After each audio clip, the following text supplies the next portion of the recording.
یہ اس طرح اداروں کو گھسیٹنا بھی تو سیاسی عدم استحکام ہوگا ایک طرف. دوسرا جو ہے وہ آپ الیکشن ڈیمانڈ کر رہے ہیں کہ اکتوبر میں ہر صورت میں ہو, نہیں تو ستمبر میں آپ نے اعلان کر دیا ہے کہ ہر صورت میں لانگ مارچ آپ کریں گے.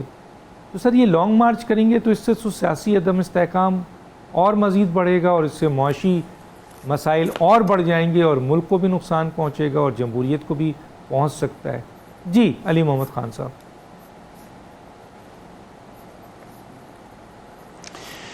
دیکھیں, ایک بات تو جہاں تک جو آرمی چیف کا معاملہ ہے اس پہ خان صاحب نے یہ موقف دیا ہے کہ مینڈیٹ انہی حکومت کو ہو جو کہ ایک جنرل ایک الیکشن سے آئے. بے شک یہ لوگ ہوں, ماضی میں میاں صاحب نے نہیں لگائے. میاں صاحب 3 بار وزیر اعظم رہے ہیں, نواز شریف صاحب زرداری صاحب رہے ہیں, ایکسٹینشن بھی دی تھی انہوں نے کیانی صاحب کو.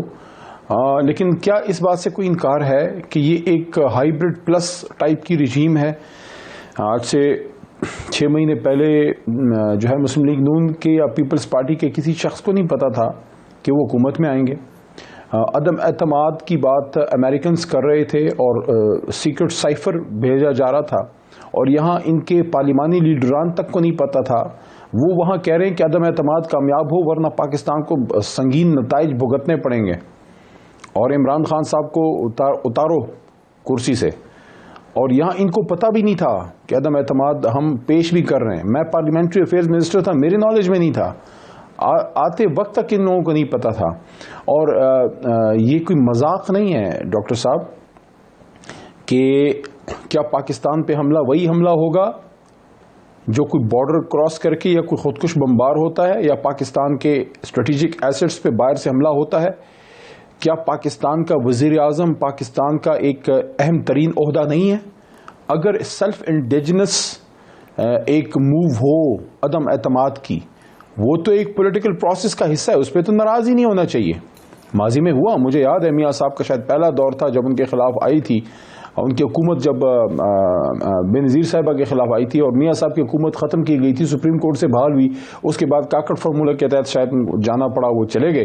تو وہ ایک ملک کے اندر جو ہوتا ہے وہ آپ ایکسیپٹ کرتے ہیں, لیکن جب باہر سے یہ سارا ہوا اور اس کو نیشنل سیکورٹی کونسل نے ایکسیپٹ کیا, خان صاحب کے نیچے بھی تھی اور جب میاں شہباز شریف صاحب کے نیچے تھی اس نے بھی ایکسیپٹ کیا. اور مجھے آپ ڈاکٹر صاحب بتائیں, دیکھیں خدا لگتی بات کریں, جب ایک سپر پاور, اصل سپر پاور سپریم پاور تو اوپر ہے, لیکن زمینی خدا تو موجود ہیں جن کو لوگوں نے خدا بنایا ہوا ہے. ہم نے اس خدا جو زمینی خدا ہے اس کے سومنات کو عمران خان نے پاش کرنے کی کوشش کی ہے, ایبسولوٹلی ناٹ کہہ کے. لیکن جب ایک زمینی سپر پاور ایک تھرڈ ورلڈ کنٹری میں بلیٹرنٹ انٹرفیئرنس کرتی ہے, یہ مذاق نہیں ہے ڈاکٹر صاحب. تو اس کے بعد جب لوگ آئے ہیں اقتدار میں بیٹھے ہیں, انہوں نے اپنے سے کتنی بڑی زیادتی کی ہے. ایک ایسی جماعت جس کا پاکستان کی دوسری بڑی جماعت تو تھی اس وقت, اور اپنے آپ کو گورنمنٹ ان ویٹنگ سمجھ رہی تھی, اور ان کا گراف, میں برملا اظہار کرتا ہوں, گراف ان کا اس وقت ہم سے بہتر تھا. اپنی حکومت میں ہم سیٹیں ہار رہے تھے, لوگ جیت رہے تھے. کیا ہوا؟ عوام کیوں خان کے ساتھ کھڑی ہو گئی؟ میں یہ تو نہیں کہہ رہا, اس وقت نیائی صاحب نے بات کی ہے, میں اس سے ٹوٹلی ڈس ایگری نہیں کرتا. گورننس کے ہمارے ایشوز تھے, لیکن کیا اتنے بڑے تھے کہ اس پہ ملک کو اس نہج پہ پہنچا دیا جائے؟ مجھے بولنے دیں, مجھے 1 منٹ 2 منٹ بات کرنے دیں کہ میں صرف چند فگرز آپ کے سامنے رکھ دوں کہ آخر ہوا کیا. وہ کون سا اکنامک بم پھٹ گیا اس ملک پہ, کیا ظلم ہو گیا کہ ہم جب حکومت میں جب آئے. ڈاکٹر صاحب میں آپ کو تھوڑی سی فگرز دے دیتا ہوں آپ کی نالج کے لیے. 2018 میں عمران خان صاحب نے حکومت سنبھالی, جون 18 میں.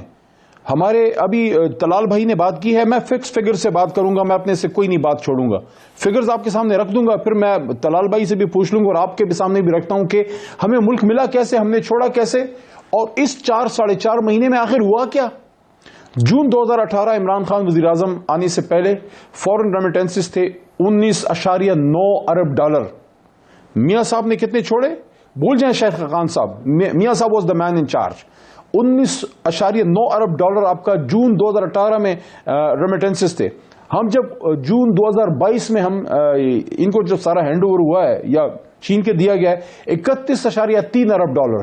تو ہمیں 19 ملا, ہم نے 31 چھوڑا ہے. 19 ملا, 31 چھوڑا. ایکسپورٹس ہمیں ملے 24.7 ارب ڈالر, ہم 31.8 ارب ڈالر پہ چھوڑ کے گئے ہیں.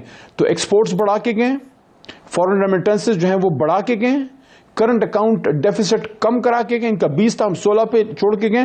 اور ایک اور فگرز آپ کے سامنے رکھتا ہوں, یہ بہت ہی خطرناک ہے, یہ بہت ہی خطرناک ہے. پاکستان کے کل قرضے کا 15% صرف ان 4 مہینوں میں لیا گیا ہے, 750 ارب روپے. کل 75 سال کے قرضوں کا 15% صرف 4 مہینے میں. اس کا مطلب ہے کہ اگر ان کو 12 مہینے مل جائیں تو 50% پورے پاکستان کے قرضوں کا 1 سال میں ہی کور کر لیں گے, اتنے یہ تگڑے ہیں. جی ڈی پی گروتھ میں طلال بھائی کے سامنے فگرز رکھ دیتا ہوں, یہ اندھے کو بھی سمجھ آتی ہے کہ ہم کیا چھوڑ کے گئے. جی ڈی پی مارچ 2022 میں جب ہماری حکومت تھی 6 کی جی ڈی پی تھی, تاریخی 6 کی جی ڈی پی. اس وقت 2 کی جی ڈی پی ہے. ایگریکلچر 4.4 پہ ہم چھوڑ کے گئے, 4 مہینے میں -7 پہ لے کے آئے. انڈسٹری 9.8% پہ چھوڑ کے گئے, اس وقت 1.9 پہ. سنیں نا, سروسز 5.7 اور ابھی 3.5. آخری بات, ٹائم نہیں ہے نا, 2 فگر اور میں ایکچولی اکانومی کا پروگرام. سنیں مہنگائی کی بات ہے. 16.8% ہمارے دور میں آخری مہنگائی تھی مارچ 2022 میں. کیا ہوا کہ ستمبر 2022 میں 45% تک وہ مہنگائی پہنچ گئی ہے. اب آپ مجھے بتائیں تو سارا کچھ آپ کو, میں آئیڈیل نہیں کہہ رہا, لیکن اس سے بدرجہ بہتر تھا. تو ڈاکٹر صاحب اب آپ مجھے بتائیں, اس امپورٹڈ ہائیبرڈ رجیم کا ایک ہی مقصد تھا ان کے لیے کہ ان کے جو کرپشن کے کیسز ہیں. میں صرف ایک سوال, ایک چھوٹا سا سوال کر کے آپ سے آگے جاؤں گا. علی محمد صاحب ایک اور چیز, علی محمد صاحب ایک سوال کر کے, جو لا پاس ہوا ہے, جو لا پاس ہوا ہے اس پہ بھی ضروری غور کریں. کوئی غلطی ہے اس سکم کو نکالیں. میں یہ نہیں کہہ رہا کہ اسلام کے خدا نخواستہ خلاف ہیں, لیکن میں کہہ رہا ہوں کہ جو ٹرانسجنڈر لا پاس ہوا ہے اس میں جو سکم ہے اسلام کے خلاف ہے, خدا را اس کو نکالیں. اس میں مولانا فضل الرحمان صاحب کی بھی ذمہ داری بنتی ہے. ضرور, اگر سکن ہے تو اس کو ہائی لائٹ کیجیے گا, اس کو ہائی لائٹ کیجیے. اس میں سپریم کورٹ کا فیصلہ بھی ہے, ضرور ہوگا تو اس کو کیا جائے گا, ہائی لائٹ کریے گا. میں صرف ایک سوال کرتے ہوئے آگے جاتا ہوں طلال چودھری صاحب کے پاس کہ سر یہ گورنمنٹ جو ہے وہ لیگل نہیں ہے, یہ گورنمنٹ جو ہے وہ قانونی نہیں ہے, یہ گورنمنٹ آئینی نہیں ہے. اس کا فیصلہ کون کرے گا؟ علی محمد, ڈاکٹر دانش یا عمران خان یا سپریم کورٹ؟ کون کرے گا سر؟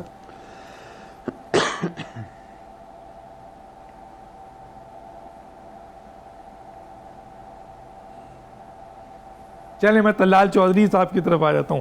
جی طلال چودھری صاحب, آپ نے علی محمد صاحب کی بات سنی, انہوں نے اکانومی چھیڑ دیا, حالانکہ میرے پاس اس کا فیصلہ پاکستان کی عوام کرے گی, نہیں اور وہ الیکشن کے ذریعے کرے گی, ووٹ کے ذریعے کرے گی. نہیں ہے, قانونی طور قانون کا فیصلہ عوام نہیں کرتی سر. سوری, قانون کا فیصلہ عوام نہیں کرتی سر. سوری سر, قانون کا فیصلہ عوام, سوری سر علی محمد صاحب, قانون کا فیصلہ عوام نہیں کرتی سر. سر قانون بناتے ہیں پارلیمنٹ, اور قانون کی تشریح کرتی ہے, آئین کی تشریح کرتی ہے سپریم کورٹ. یہ فیصلہ کرنے کا اختیار عوام کا نہیں ہے کہ کون قانونی ہے اور کون قانونی نہیں ہے. عوام کے مسئلے حل کرنے اور سیاستدان اپنے مسئلے سیاسی میدانوں میں حل کریں, معذرت کے ساتھ احکام دیں. سر علی محمد صاحب, آپ پارلیمنٹیرین ہیں, سنیں روزانہ عدالتوں سے ہم نے. چلے میں طلال صاحب سے پوچھ لیتا ہوں, سر ٹائم نہیں ہے نا, طلال صاحب کو بھی تو وقت دے دوں. جی طلال صاحب کیا کہتے ہیں آپ اس کے اوپر؟ جی طلال صاحب. میں سب سے پہلے تو علی محمد صاحب نے جو فگرز دیے ہیں, اگر آپ نے ایکسپورٹ کا, انہوں نے کہا کہ انہوں نے 31 ارب ڈالر کی چھوڑی تھی, تو الحمدللہ پچھلی جو آپ کا سمائی تھی انہی مہینوں کی, اس سے 4% زائد ایکسپورٹ اس دفعہ ہوئی ہے, اور انشاءاللہ تعالی اگر آپ نے 31 بھی چھوڑی تھی تو یہ اس سے بڑھے گی. دوسری بات, جو ریمیٹنس ہے وہ بھی آپ کے دور سے بڑھی ہیں, اس کے بعد ٹیکس کلیکشن بھی بڑھی ہے.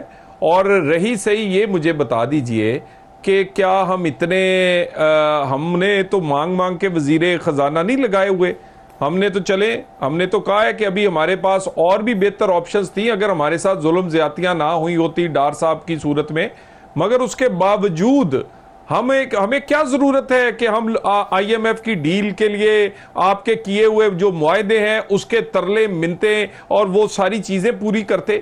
اور ہمیں کس نے کہا تھا کہ ہم اپنی سیاست کو دو لگا کر یہ بجلی اور پٹرول بڑھاتے کہ یہ ملک بچ جائے؟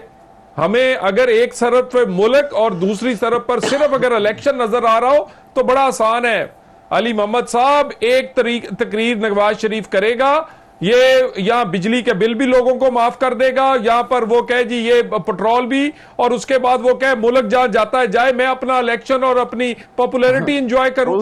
آپ نے اس ملک کا بیڑا غرق کر دیا ہے. اس کا بیڑا غرق کرنے کے بعد اس کی پاپولیرٹی جو ہے اس کو آپ کہہ رہے ہیں میں پاپولیرٹی انجوائے کر رہا ہوں. اور رہی پاپولیرٹی کی بات, ابھی آپ نے قانون کا تو سامنا ہی نہیں کیا. آپ کے لیے 62-63 اور ہے, میرے لیے اور ہے. آپ کے لیے اور سٹینڈرڈز ہیں, عام پاکستانی کے لیے اور سٹینڈرڈز ہیں. ایک جیسے قانون پر آپ کی جماعت کو تولنے دیں ذرا. فورن فنڈنگ, توشہ خانہ, اس کے بعد ہیرے جواہرات کا حساب تھوڑا بہت ہونے دیں نا, چلنے دیں, اور اس کے بعد الیکشن ہوگا. کیوں اتنے بے صبرے ہوئے ہیں؟ کیوں آپ کی یہ آپ کی وہ سنا ہم نے تھا ببل اکانومی, آپ کی یہ پاپولیرٹی ببل پاپولیرٹی ہے کہ یہ پھٹ جائے گی اچانک, کہ ختم ہو جائے گی.